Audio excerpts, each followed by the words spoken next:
Hi, you're listening to The Classy Gamer. I'm here with Notch, interviewing him. He's obviously the creator of Minecraft. Oh, Hey, so how are you doing? I'm doing good. How are you? Pretty good myself. So right now I'm just gonna ask you a few questions and see how that goes. Yeah, sure. So, how long have you been working on this game so far? It's since May last year, so it's almost a year now. Almost a year. Yeah. And how do you think it's going so far, in your opinion? Well, I think it's going really well commercially, and development-wise, I think I'm a bit slower than I thought initially because it's a big project, but Yeah. I think it's going pretty good actually. Well, yeah, from what I've seen and what I've played of the game, it's really good, especially for you're the only developer working on the game, right? Yeah, I'm getting an artist called C418 is making the music, Right. but other than that, it's just me. Yeah, so for one person making the game, this is a lot of progress, especially in a year. So what did you used to do beforehand, before making this game? Well, I've been making a lot of games for a long time. I worked for King.com for a long time, making like Flash games. Right. And before that, I worked on some other company doing some platform for gaming. And during my free time there, I made a game called Worm Online with Rolf Jansson. Oh, see? It's something I don't think I knew. So where did you get the idea for the game Minecraft? Well, it started out, I was playing Dwarf Fortress and losing, and I thought the interface was so complicated, but there's really some kind of interesting gameplay in it. It was really reminded me of like Dungeon Keeper and All those roguelikes and stuff? yeah, roguelikes and Dungeon Keeper or like Bullfrog games. It's really cool, and I thought because I was also at the time playing Roller Coaster Tycoon 2. Right. So I thought that like this game with like a Roller Coaster Tycoon, like really simple approach, would be really cool. So I started making a prototype with a third-person view and so all those things. And then I found Infiniminer, really cool game concept. It's Right. basically what the core mechanic is in Minecraft with the blocks and Right. low resolution. And then I just realized that I should move the entire game into that like first-person view. Yeah, it's been a really great idea, and it seems to be going over really well. You have like, what, nearly 1300, no, 13,000 purchases so far. Yeah. So I can see why you'd be working on this full time, especially. So when do you think the game will be out of alpha stage? Hopefully this summer, I think. I'm moving tomorrow or day after tomorrow, so I'm going to lose a lot of days now. But I think I'm going to start working on multiplayer in like within 2 weeks. Within 2 weeks? Within 2 weeks, I'm going to start working on it, and then when that works well enough, the game is going to go into beta. All right. So a lot of people have been wondering, why have you written a game in Java? Well, mostly because it's the language I like the most. I really don't like C++ for a lot of reasons. It's too big for what its own good, and it's not really coherent language. And also, I want to have like in a web page, so it runs Right. in a web page. And I could do it in Flash because I worked as a Flash developer for a long time, but it doesn't really do the 3D very well. No. So I think it's Java is faster than Flash, but it's slower than C++ in many instances. Yeah. Now, do you ever think you're going to write just a single standalone client instead of an in-web browser for the game? Yeah, definitely. It's when I'm doing the development, I do it from a standalone client. The reason I haven't released it is because I want to do like proper installers, and during alpha, I want people to always get the latest version. Right. Yeah, that makes sense.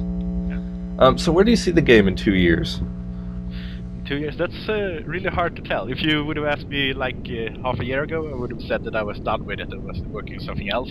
But since I changed my plan now to keep working on it for as long as people like it, I don't know. There are a lot of things I can do to this game that are really interesting, and it really depends on. I try to go with like the features I add. If I see that people use them, that's probably where I want to keep developing because I get the most feedback and it's the most fun to work on it. So it depends. Yeah. What happens with multiplayer, we never know, and stuff like that. Yeah. So what would you say your biggest obstacle was in creating the game? My biggest obstacle in creating the game. I'm not sure. I think actually yeah, this a few months before Christmas, I was before I started rewriting the engine, I was having some I had made a few bad development decisions in the code, so I had like spaghetti code, Right. and the game was starting to really take off and bring in some money, and was starting to like freak out. I wasn't sure what I was doing.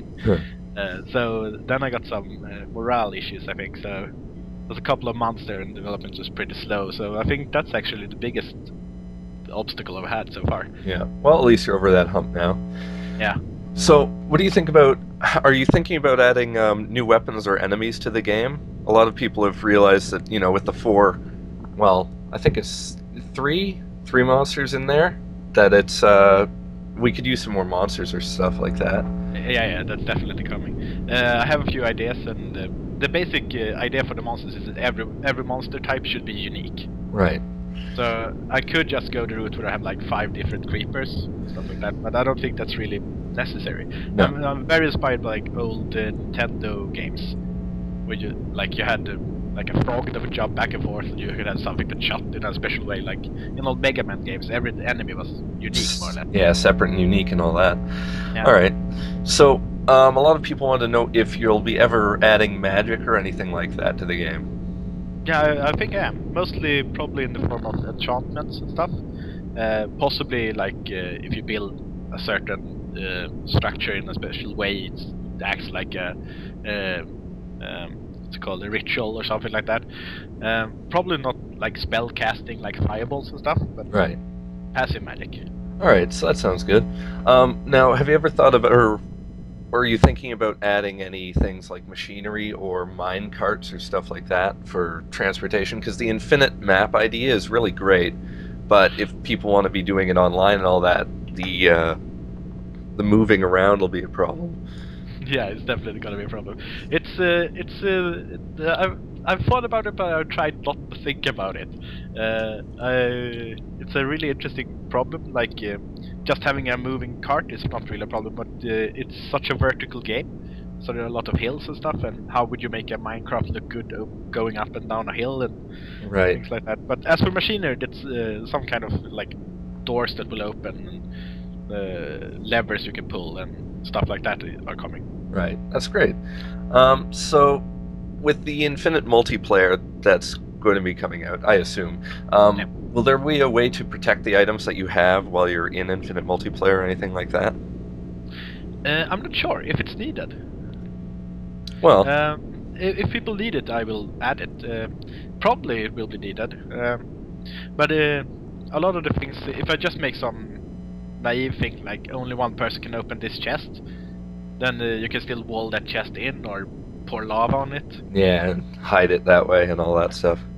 Yeah, so it's such a dynamic game that I don't really know if there are any really simple ways to protect things. But Right. I could imagine like Traps or if it something really, like that. yeah. Possible. But if it gets really silly, people start stealing everything. I could imagine having some kind of bag system, for example, so you could store things securely but still access them from several different locations. See, that would be a good idea. So do you think there's ever going to be any more different types of crafting materials, like more than just lumber and the different ores and stuff?